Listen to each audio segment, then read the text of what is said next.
Just want to wrap up this topic on microevolution, okay? So remember we left off looking at explanations for why the frequencies of an allele might change. So like if it's not in a Hardy-Weinberg equilibrium, what are the possibilities? We left off at, well, here are the reasons. These are the 5 potential reasons why your numbers are not in equilibrium, why they're changing. So we left off talking about sexual selection or assortative mating. So the last topic then is natural selection. Okay, so we left off with this picture. So now, natural selection, artificial selection, sexual selection, they're all very similar. Right, Olivia? They're similar. They're all something that selects or weeds out bad versus the good. The difference between them is, when we talk about artificial selection, who or what is doing the selecting? Humans. When it's sexual selection, it's members of the same species. When it's natural selection, it's pretty much everything else. Okay?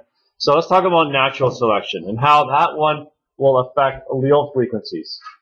What you'll see is either really only really a few scenarios. Either natural selection will weed out bad alleles and increase the frequency of good alleles, or it may preserve the status quo.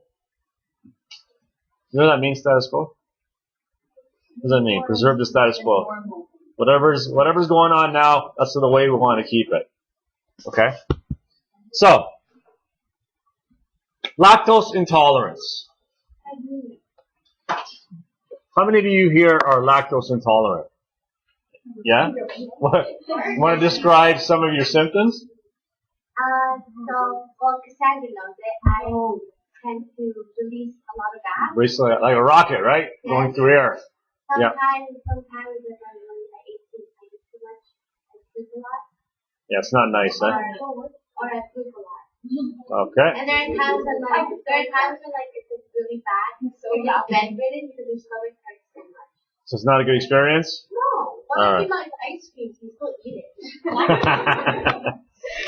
If we were to measure the allele frequency of lactose tolerance or intolerance, so if we think about because it's actually a dominant, lactose tolerance is the dominant condition. Okay? But what the thing is, though, is if you look at the frequency of lactose tolerance versus intolerance, it's not the same around the world. In some parts of the world, you have, like in Finland, only 18% of the population is intolerant, which means 82% is tolerant. Whereas if you look in other parts of the world, like in certain parts of Asia or Africa, it's the opposite. So 80% are lactose intolerant. So that's, if you think about from the Hardy-Weinberg point of view, the allele frequencies are way out of whack. What's going on? So obviously it's not, I don't think it's sexual selection. I don't think the Finnish women said, hey, look, that guy can drink milk. So I don't think it has anything to do with that. But if you want probably the best guess is you look towards natural selection. So let's think about Finland. Let's think about the environment Finland, okay? Is it an environment where you can grow lots of fruits and vegetables year round? No. It's very cold, right? So you have pretty short growing seasons, and you're going to have some pretty long winters. But in Africa and Asia, you don't really have that problem. You have, well, not all areas are the same, but in certain areas where it's warmer and you have good enough precipitation, you're going to be able to grow crops year round. So why is the lactose tolerance really high in some place like Finland? Well, we can think of it this way. All mammals start off lactose tolerant. Because if you look, all mammals are, what do they do? What do they drink as babies? Milk. Okay? So moms produce milk. But what happens is all mammals at around a certain age, pretty young, don't drink milk anymore. So they all switch to becoming lactose intolerant. Lactose intolerant is the default setting in humans. At some point, there was a mutation that left the lactose tolerance gene on, the gene that allows you to be lactose tolerant. Now, so the question becomes, is it an advantage? In Finland, it's obviously an advantage because 80% or 82% of the people in Finland can drink milk. It's a strong advantage. That would explain why the allele is it's 4 times higher in Finland than in certain parts of Asia or Africa. Obviously, in other parts of the world, like in Asia, Africa, where the frequency of that allele is very low, it's not really an advantage to being able to drink milk. So another question becomes why. So you got to imagine that this mutation happened thousands and thousands of years ago. No grocery stores, so you have to live off the land. If you could drink milk, if you had a mutation that allowed you to drink milk, and you were living in an area of where Finland is currently, why would that give you an advantage? Given its growing seasons, given its climate. So if you can turn to milk, you have extra what? You have an extra food source. But if you're living in an environment where you can grow food year round, and you can drink milk, but Joe can't, is there really an advantage to drinking milk? Probably not. Probably not. So the best explanation for lactose tolerance frequencies is in environments where other food sources are scarce, but milk is available and you can drink it, natural selection would have favored that. Okay? So that would explain why when you look at the allele frequencies, they're not the same around the world. Okay, so let's look at some patterns that we can get from natural selection. So in that case, natural selection would favor lactose tolerance in certain parts of the world. Okay? Let's look at some other examples of where let's see if we can kind of figure out what's going on. All right? So natural selection will, when working on genes or phenotypes, will exhibit patterns. So I'm going to show you 3 patterns. You tell me what basically the idea is, okay? So this is distribution of color. This shape tells us that we have very few that are dark, very few that are light, and most individuals are in the middle. This then would be a characteristic that is determined by many genes. What do we call that pattern when you have many genes that it's polygenic? What else would fit in that category? Like height, weight, intelligence. I don't know if you recall that stuff, okay? When natural selection is acting on polygenic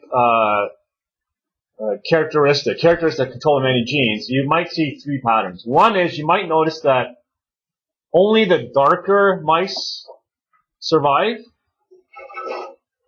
That could be the opposite. It could be the lighter ones. Why would there be, in this case, such an advantage to being darker? Considering it's a mouse. Yeah, maybe the environment is darker, so they can hide better. And if you're a lighter color mouse and the environment is dark, you're going to stick out. So now, if it's the opposite, think of the moths, right? Think of the light and dark colored moths. If the environment is lightly colored and you're lightly colored, then we would expect the opposite pattern. You would expect that this curve would be shifted this way. Okay? So that's one pattern. What do you think diversifying selection shows you? Why isn't that? What's going on here? What's natural selection favoring? Yeah, it's favoring the darker or the lighter. Who's out of luck here? the ones in the middle. So maybe in our environment we have some areas that are very lightly colored, other areas that are very dark, but there's nothing in the middle. So if you're kind of in the middle, you can't really hide in the areas that are light, you can't really hide in the areas that are dark, kind of like rough shape in either location, so you're at a disadvantage. And then there's stabilizing selection. This pattern favors the ones in the middle, okay? So let me ask you then, what do you think this looks like? Two types of birds, and what you're seeing is how thick their beaks are.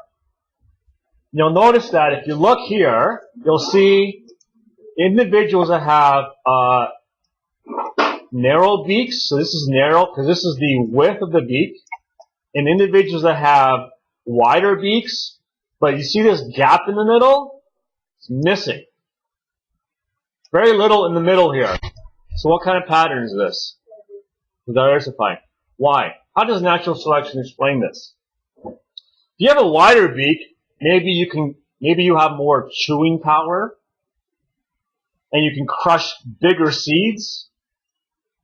But if you have a narrower beak, maybe you can get smaller seeds. There's obviously an advantage to having a bigger beak and having a smaller beak, but if you have a beak that's in the middle, you got a problem. So let's see if we can come up with an analogy to explain this. Okay? Let's imagine that we have people go to school, and some people go to school and they get a PhD in history. Another person goes to school and gets a PhD in science, and another person goes to school and does a little bit of everything. Okay, do a little bit of science, a little bit of math, a little bit of history, a little bit of geography. Okay? Now, you're competing for a job. Take Chloe's got her PhD in science, and a science position opens up at a university. Now, Angeli has a PhD in, what's the other thing I said? History. Will she get the job? No. But what if the other person applies, who knows a little bit of everything? Will they get the job? No, because a university wants someone with what? PhD. Right? A university is going to want someone with a PhD. Now, if a geography position opens up, Angeli can apply for that, right? Person who has a little bit of knowledge of everything will never get a job at the university because they're stuck in the middle. They can't compete with the person who has a PhD in science, and they can't compete with a person who has a PhD in geography. So they're stuck in the middle in that no man's land where they can't compete with either one. But can you think of now, in this case, if I asked you what's better, to have a small beak, a big beak, or a medium beak, the answer here is what? Either one. But that's not always the case, right? In this environment it is, but sometimes the environment will favor the thing in the middle. I'll show you an example of that in a second. What if it was not a university? What if it was an elementary school position? Who would you hire? I don't really care if they have an expertise in science or geography. I want them to know a little bit about what? Everything. Okay? So in this case, it's diversifying. In this case, it's also diversifying. We have frogs that sing at a particular frequency. Okay? And these two types of frogs will sing at this frequency, but when they overlap, in other words, when this species is in the same area as this species, they will sing at different frequencies. So they diversify, they split. They start off in the middle, but then they split.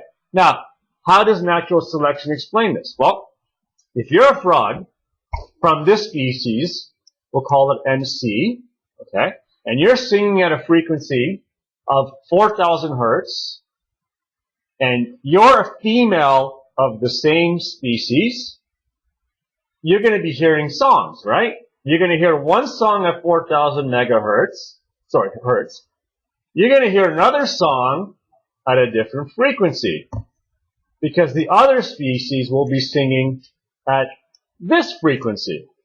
So as a female, you can say, okay, that one is at 400 hertz, and that one is one of my own, and this one over there is singing at a different frequency. That's not one of my species. So I know where the male is, because if I want to go, meet the guy, I can go in the direction of the right song. If they didn't do this, there would be a big problem. As a male, what do you want to attract? You want to attract a female, right? If you don't change your singing pattern, and you just sing at 30, let's imagine you're stubborn, okay? We'll call this frog a very stubborn frog. We'll call it Sabrina or Claudia Coluccio. Yeah, there you go. Two very stubborn people.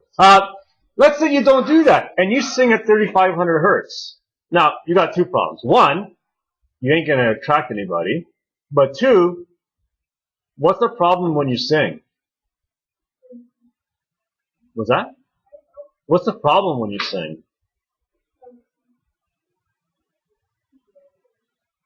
What's the problem when you, remember, you're just a little tiny frog?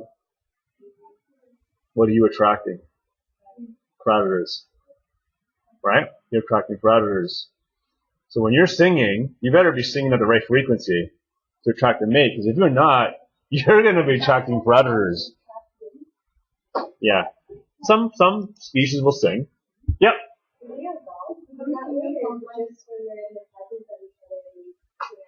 Yeah, that's a great question. They evolve a type. Do you know what the term plasticity means?